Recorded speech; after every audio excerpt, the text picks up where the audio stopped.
Rac, bine ai venit și mă bucur să te am aici alături de mine. În această citire aș vrea să vedem energiile pentru cei single, ok? Pentru persoanele care sunt single, să vedem ce vă așteaptă acum de ziua îndrăgostiților, energii care se arată pentru voi în următoarea perioadă, indiferent de faptul că sărbătorești ziua îndrăgostiților sau dragobetele. Vreau să văd un mesaj din partea Arhanghelului Gabriel.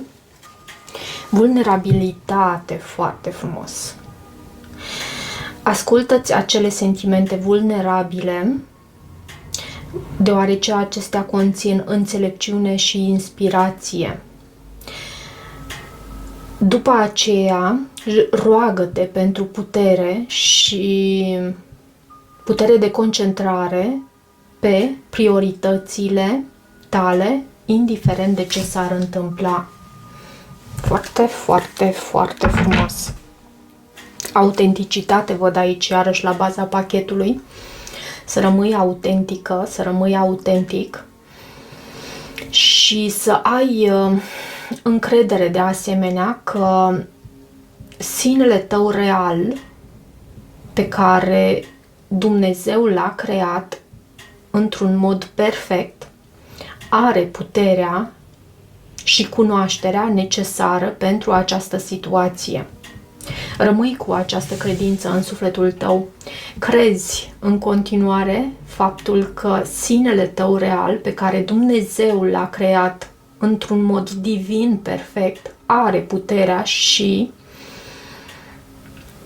cunoașterea necesară chiar pentru această situație. Deci, indiferent de provocări, indiferent de greutăți, indiferent de situație, pentru că poate fi o situație care te îmbie așa, dar în același timp te face să te simți și vulnerabilă sau vulnerabil, indiferent de situație, să ai această credință că sinele tău real este capabil să depășească orice obstacol, orice reprezintă nesiguranță. Hai să vedem din tarot și simt să mai amestec odată pachetul și am mai amestecat, doar că energia parcă așa îmi cere și vreau să mă ghidez după acest lucru. Hai să vedem pentru Rac.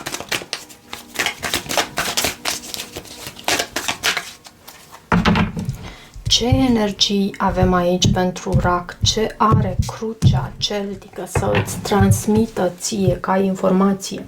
Foarte interesant. Avem 5-ul de bâte. Și nu mai știu, Taurul sau Gemenii au avut același 5 de bâte la baza pachetului. Bineînțeles, în combinații diferite. Văd acest cavaler de monede la tine și regina de monede. Poți să ai de a face cu un semn de pământ. Un taur în mod specific, pentru că văd și acest hierofant, sau o fecioară, un capricorn, o persoană foarte devotată, loială, în care în genere te poți baza, pe care în genere te poți baza. O persoană dedicată, iarăși, simt să spun aici. Hai să vedem. Și asta este în energia care vine de la baza pachetului. O persoană, având acel hierofant, da, de încredere, poate chiar o persoană respectată, poți să ai de a face cu o astfel de persoană. Și nu știu cât în dragoste, pentru că noi avem contact cu atât de mulți oameni. Cu oameni care și în anumite momente le dăm foarte mare importanță și foarte mult din energia noastră. Deci poate fi ceva amoros, dar, repet, e o etalare pentru cei single și e posibil să fie pur și simplu un amic, o amică, o soră, un frate, nu știu. Marea Preoteasă. este în situația de față și te reprezintă și pe tine, în același timp situația de aici. Provocarea aici, avem 8 de monede.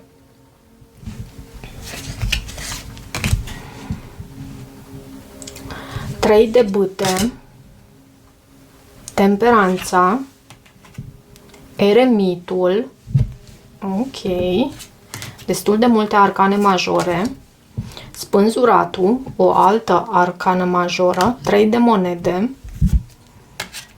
3 de cupe, 7 de cupe și nebunul. Vei sări în... vei face un pas în necunoscut. Ok? Și văd acest nebun care reprezintă și cartea vărsătorului sau a berbecului. Eu le menționez pe amândouă, dar intenția mea este aceea de a fi pentru vărsător. Pentru că, până la urmă, în cărțile din care eu am învățat tarotul și din cursurile pe care le-am accesat, nebunul reprezintă vărsătorul. Doar că e copilul zodiacului și atunci poate fi și berbecul. Ok. Și cum spuneam aici, avem destul de multe arcane majore, mai ales în zona aceasta și acest nebun. Este o citire cu importante lecții spirituale pentru tine, având aceste arcane majore. În situația de față avem această mare preoteasă. Marea preoteasă poate reprezenta pe cineva care practică divinația, alchimia. Poate reprezenta un pești. Este o persoană extrem de intuitivă și care își ascultă corpul și intuiția și mesajele pe care le primește din partea universului prin corpul său sau chiar din exterior.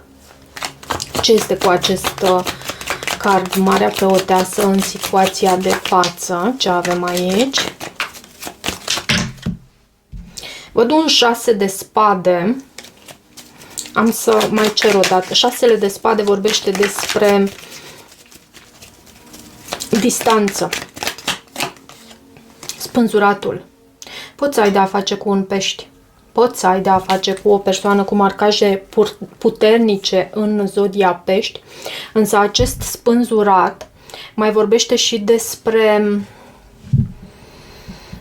faptul că aici există anumite blocaje. În situația descrisă anterior cu această mare preoteasă sau au existat anumite blocaje care fie te-au adus deja în poziția de a vedea lucrurile într-un mod diferit, fie urmează să te ducă într-acolo. Văd acest 4 de monede de asemenea. Cred că e nevoie de efort pentru a ajunge la acea iluminare, pentru că spânzuratul mai reprezintă și o carte prin aureola pe care acest personaj o are în jurul capului, mai reprezintă și o carte a iluminării. Doar că pentru acest lucru e nevoie de efort, e nevoie chiar de solitudine, e nevoie de lucru cu energia noastră, să ne cunoaștem foarte bine. Și acest 8 de monede, fiind și în provocare, mai vreau o carte aici. De ce acest 8 de monede? Poate necesitatea asta de a depune efort și faptul că nu vezi înainte ce se poate întâmpla. Ești oarecum pe un teritoriu pe care nu poți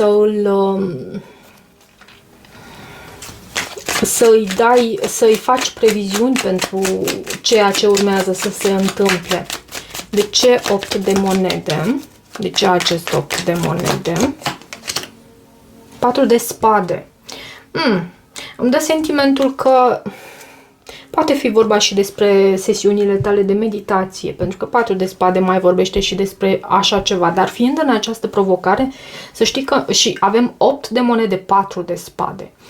Îmi dă sentimentul că tu oscilezi cumva. Da, muncești în a te conecta cu intuiția ta. pentru această iluminare, pentru a-ți accesa mai mult și mai mult intuiția personală, pentru a te vindeca, pentru a-ți îndeplini o anumită dorință în care la care te cam simți blocată. Însă, cred că sunt și perioade în care îți pierzi din credință cu acest 4 de spade. Perioade de pauză, cum ar veni. Perioade în care îți spui, măi, oare fac bine ceea ce fac? Oare mă îndrept într-acolo unde îmi va fi și bine? 3 de bâte. Este în subconștientul tău și vorbește despre așteptare. Ce este cu acest 3 de bâte aici, în subconștientul tău? 2 de cupe. Aștepți acest împărat. Cred că este vorba despre o așteptare cu acest 3 de bâte. Nu uita de asemenea și de faptul că 3-ul de bâte este și o carte a expansiunii, a succesului. Acest personaj își așteaptă corăbiile în port și sper ca sunetul să nu fie afectat. Da, chiar sper. Ok. Da, acest personaj își așteaptă corăbiile în port și are credința, după efortul pe care l-a depus, că aceste corăbii îi vor aduce succesul. Da, vorbim despre succes. Tu ai o anumită certitudine în interiorul tău după felul în care universul ți-a trimis anumite firimituri pentru a te ghida și a te asigura de faptul că tu ești pe drumul cel drept. Doar că se mai întâmplă aici să mai pui o pauză, să mai pui o frână, să mai tragi frâna de mână ușor. Depui efort și în același timp parcă nu îți vine să crezi că e posibil. Și văd acest 2 de cupe minunat cu acest împărat, poate chiar un berbec. Da, poate chiar un berbec. Împăratul reprezintă zodia berbec. De ce temperanța? De ce această carte temperanța în trecut, pe care tu o lași în trecut? Ce este cu acest card temperanța? 2 de bâte. Poate fi vorba despre o energie a unui săgetător, ceva care, sau o energie depusă în ceva pentru care a trebuit să fii foarte moderată, foarte răbdătoare, temperată, și mai poate vorbi și despre decizia aceasta de a vindeca ceva anume, ceva ce a durut aici, ceva ce a dezamăgit, poate la muncă, poate într-o anumită colaborare, ceva ce s-a dărâmat. Uite, poate fi vorba și despre o relație din trecut. Eremitul este în gândurile tale. Eremitul reprezintă zodia Fecioară, reprezintă un suflet bătrân. Foarte multă lume și vorbește despre acest lucru, dar suflet bătrân în sensul că este o persoană înțeleaptă, o persoană care a cules o anume înțelepciune și a dobândit, de fapt, o anumită înțelepciune prin lecțiile pe care le-a învățat de-a lungul vieții și cu o disponibilitate din aceasta de a analiza această persoană. Poți fi chiar tu.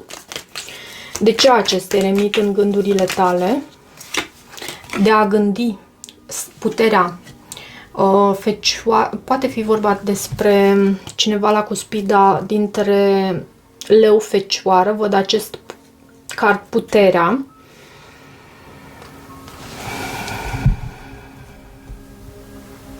Și te văd aici pe tine, n-am să spun atrasă, dar foarte inspirată prin această situație. Nu de această situație, prin această situație. Acest card, pajul de spade, vorbește foarte mult despre, da, despre a aduna informații, asta știm deja. Vorbește despre acel moment în care antenuțele tale sunt deschise spre a găsi, spre a obține idei, spre a analiza iarăși. Pentru că pajul de spade reprezintă un semn de aer și este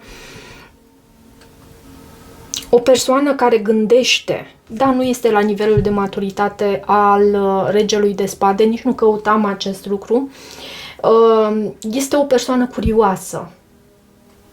Și te văd pe tine în această postură sau să ai de a face cu o astfel de persoană și puterea în gândurile tale ne vorbește despre faptul că ești curajoasă, dai dovadă de putere sau asta gândești, asta îți dorești să implementezi până în subconștientul tău. La asta gândești tu. În viitorul apropiat văd acest spânzurat. Spânzuratul vine cu 3 de monede. Clarificator.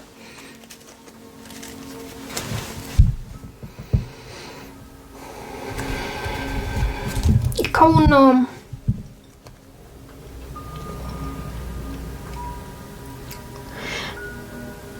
vei căpăta acea iluminare pe care o cauți tu, o vei căpăta. Pentru că văd deja în situația de față acest spânzurat și tu deja ești în această postură. Cumva se aprind luminițele aici. Și poate ai de a face cu un pești care te apreciază foarte mult, din ce văd eu aici. Există această colaborare. Există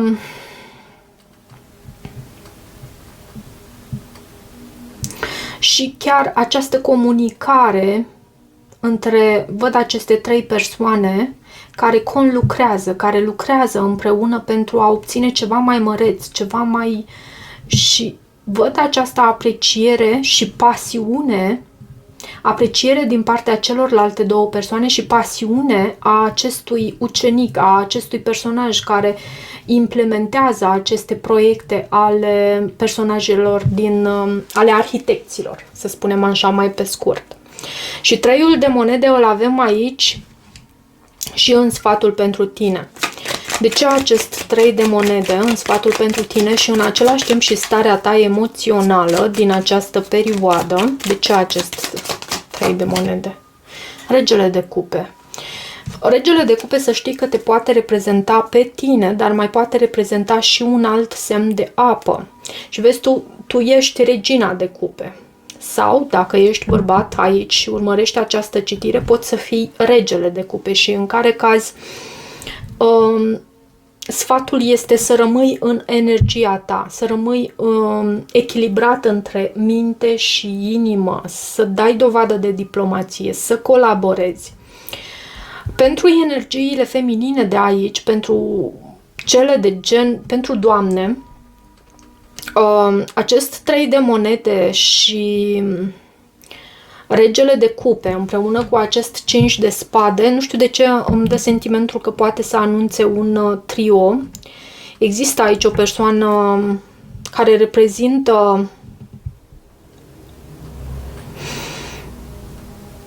reprezintă iubirea pentru tine, împlinirea emoțională. Doar că există și competiția aici și de ceva ce aduce decepție, o energie de genul acesta.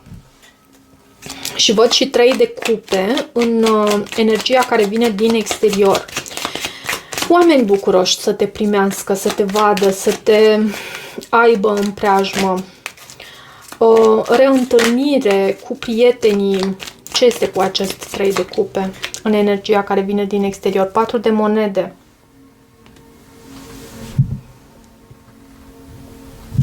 Și de ce 4 de monede? Pentru că am văzut și regele de monede la baza pachetului. Poți să celebrezi un anume proiect finisat cu succes sau finalizat cu succes. Cavalerul de monede și 7 de spade. Există și un fel de dualitate aici, pentru că dualitate să fie. Pentru că văd aceste cărți, 4 de monede, 7 de spade. Cineva care se eschivează de la ceva anume.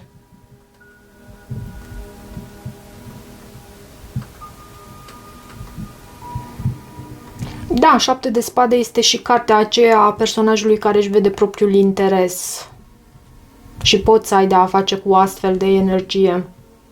Poate fi un semn de apă, aer sau pământ avem aici. Nu avem foc. Și am fi avut toate semnele zodiacale. De ce 7 de cupe în energia emoțiilor tale viitoare? Deci ce este cu acest 7 de cupe? 7 de cupe mai poate veni și cu o oarecare confuzie. Dar văd confuzie provocată din partea, sau datorită, am să spun așa, confuzie provocată datorită acestei monede, a acestei oferte de nou început, ceva tangibil, ceva stabil, ceva cu potențial de creștere și de a aduce înspre acel 10 de monede, ceva cu angajament serios pentru unele dintre voi sau unii dintre voi, nu toată lumea. Asul acesta de monede mai poate să reprezinte și o sumă de bani care poate să vină așa ca din neant, pentru că văd și acest turn aici, din partea cuiva. Și lucrul acesta mai poate fi vorba și poate să aducă confuzie, dar mai poate fi vorba și de faptul că poți să primești bănuți sau acest as de monede, dar din mai multe surse să vină această ofertă. De ce nebunul în rezultatul posibil obținut? Ce este cu acest nebun aici? 4 de cupe. Posibil să ai de a face cu o ofertă aici, poate din partea unui berbec, leu săgetător, cu acest regină de bâte, rege de bâte. Și uite cum se anunță cărțile aici. Mult foc. Tocmai vorbiserăm că aici în energia din exterior nu am avut foc și uite cât foc a venit aici. Ce este cu acest 4 de cupe, această energie pe care e posibil să, nu știu dacă să o ratezi, dar să-i spui pas? De ce? Cavalerul de bâte. Pentru că e ceva ce poate reprezintă ceva riscant, ceva prea aventuros, dacă se poate vorbi și astfel. Posibil să spui unei anume oferte, să spui pas. Asta ține și de tine acum. Și de nivelul vostru de maturitate și de felul în care vreți să vă asumați riscuri. Și da, și depinde și de risc. Energiile le văd în poziție normală, nu le-am primit întoarse, mai ales acest nebun. Însă, nu, acum depinde de tine. Felul în care tu poți să îți ridici vibrația, sau în felul în care tu poți să îți ridici vibrația, am primit acest card. Să crezi înseamnă să vezi. Să crezi înseamnă să vezi. Să vedem și care este mesajul. Am găsit la pagina 86. O veche zicală spune: nu cred până nu văd, dar unul dintre cele mai mari secrete spirituale este opusul. Vom vedea când vom crede. Ceea ce credem în lumea noastră interioară are o mare legătură cu ceea ce vom vedea sau experimenta în lumea exterioară. La, ce mesaj avem aici! Aceasta înseamnă că toate dialogurile și credințele noastre interioare influențează într-un fel sau altul lumea pe care o experimentăm.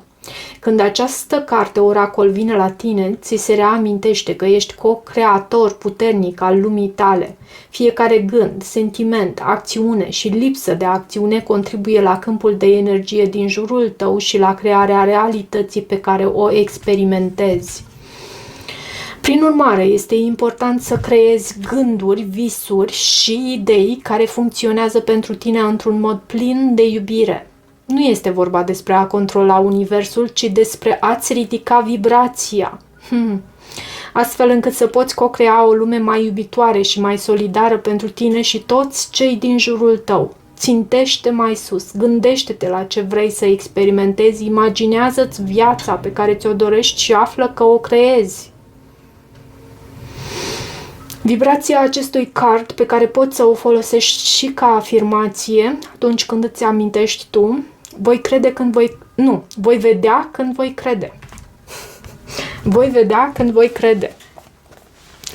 Cam atât pentru această citire, dragilor. Dacă rezonați cu acest mesaj, nu uitați să vă abonați canalului, să mai treceți pe aici, să îmi lăsați o apreciere și un comentariu. Eu vă mulțumesc, vă iubesc, vă apreciez, vă îmbrățișez și vă doresc tot binele. Toate bune!